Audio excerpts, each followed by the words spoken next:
What's going on, kings and queens? It's your boy Will is Blessed, and guess what? So are you. And today we're going to talk about the $8.5 billion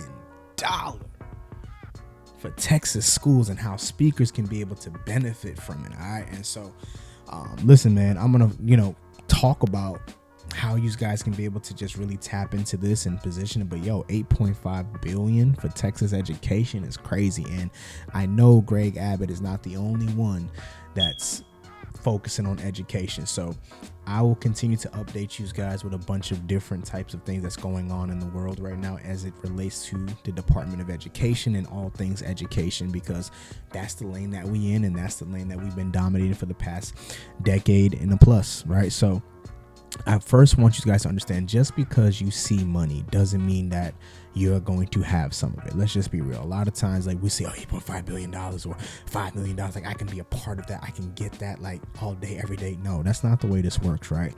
Everything is always about making sure you do things out of integrity, right? If you know you don't talk about financial literacy, please do not create a message around financial literacy trying to just fit in so that way you can go speak. Because here's the thing. In the speaking game, your word get around quick. Like, the word get around quick. Like, your name is going to be out there. Like, people going to be like, I booked this person to come talk about financial literacy. They didn't know anything about financial literacy, right? Or I came and had them talk about leadership. They know nothing about leadership. Remember, integrity is key. So let's look at a couple of things that Greg Abbott has incorporated for the $8.5 billion for Texas schools. And let's walk through also some ways that you guys can be able to position yourself if you fit in the actual things that the schools in Texas are looking to do based under Greg Abbott's new signing order. So it's $8.5 billion. That means this is going to have money for schools, right? Obviously. And so where are they putting this money at? This is where they're putting it at. Teachers and staff raises. So they're making sure that their teachers, their educators are well taken care of, which I honestly believe that educators should be getting paid a lot of money. I mean, they deal with a lot. A lot of times, you're dealing with certain students who just don't care, right? And students are actually abusing these educators, and it's just crazy out here what you're seeing happen. And so honestly, I see educators as how people would view LeBron James or view Patrick Mahomes, like people who are high level icons in the game right now. I would view educators like that, right? And remember, like, not all educators are bad educators. We really have educators who cares, but by no means necessary should you be putting your hands on a educator. It's just crazy out here. So they're going to put money towards teacher and staff raises, special education, school safety, and early learning programs. Okay. And if you're a speaker who works with students, teachers, or schools, this is your movement. Okay. Also, this is where the money's going to. Okay. So they're going to put $4.2 billion into teachers and staff raises. Phenomenal. They're going to put $834 million into special education, which is dope. That's deep to me because I came from special education, so I definitely understand that. And now they also going to have $648 million be put towards early literacy and math. So what does that mean? That means if you're somebody who publishes books, or you are an individual who helps people to write books, imagine you taking a 4-week program, going into these schools and teaching students how to channel their emotions through journaling and scribing, so that way they can understand how to have a voice for themselves. And by them having a voice for themselves, that is essentially developing leadership skills for them.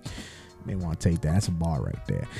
Math, right? So if there's a way that you can take your financial literacy skills and turn it into a way that can be applicable for math, so students can learn thought-provoking math equations, and those math equations can help them to be ready for real life application, you have an opportunity to get into that door.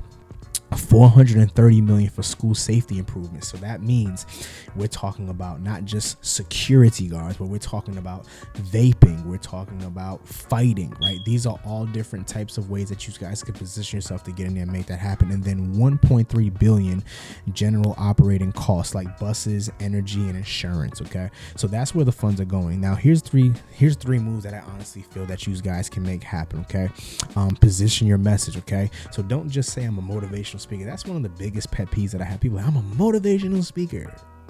Like, who cares? Like, a lot of people are motivational speakers, but not many people are specialists, experts. And the thing is this: focus more on how you can be able to provide value rather than just talking about you. Okay, so what that would sound like, right? So say I help reduce behavioral issues. Watch this. Through social and emotional learning, or I support special education teachers with burnout prevention. Tie your messages into things of like this, and I promise you it's going to help you to be able to increase your opportunities of getting booked. Now, also, again, right, we kind of talked about this on one of our YouTube videos, which you can go look back at, but we talked about times and seasons, right? And so one of the things that I want you to focus on is budgets get used fast. Okay, so if you're not in the actual budget world and understanding it, you're just going to continue to miss out on opportunities, and you're going to hear not interested, don't have money, we're not looking to bring in a speaker, all these different types of things. Okay, so here we go. Summer, planning for new school year. Fall, launch programs. Spring, book assemblies before testing season. Okay, so these are different opportunities that you guys can put yourself in to be what we consider sauce opportunities, to where you have an opportunity to go in there and make an impact and transform so many lives. But again, you cannot transform lives if you do not understand how to be able to get in at the right time. Okay, and then number 3, offer solutions, not just speeches. Okay, it's bigger than just getting up there for 45 minutes, 60 minutes. You have to make sure that your message radiates, it sticks, and not only that, it's a tangible outcome that happens with it. And as long as you can do that, it will take your speaking business to another level. Okay, so for an example, right, don't sell an aspiring talk, offer a result-driven solution.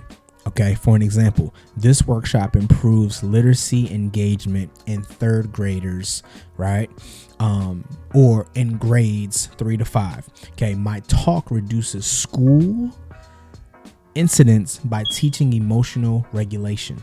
Okay, so when you fit your actual topics to actually mesh with the actual district or the actual school or the campus, it's going to create an opportunity that will turn into multiple opportunities because you understand and you're clear on what they're looking for. Listen to me, the days of motivational speakers are over. Straight up, they're not looking for motivational speakers anymore. They're looking for specialists and experts. And I hope you continue to be the one. All right. So let's get it. Let's grow. Let's be great. But most importantly, subscribe and also share with me below which strategy you're going to use to grow your speaking business. I'll see you on the inside. Peace.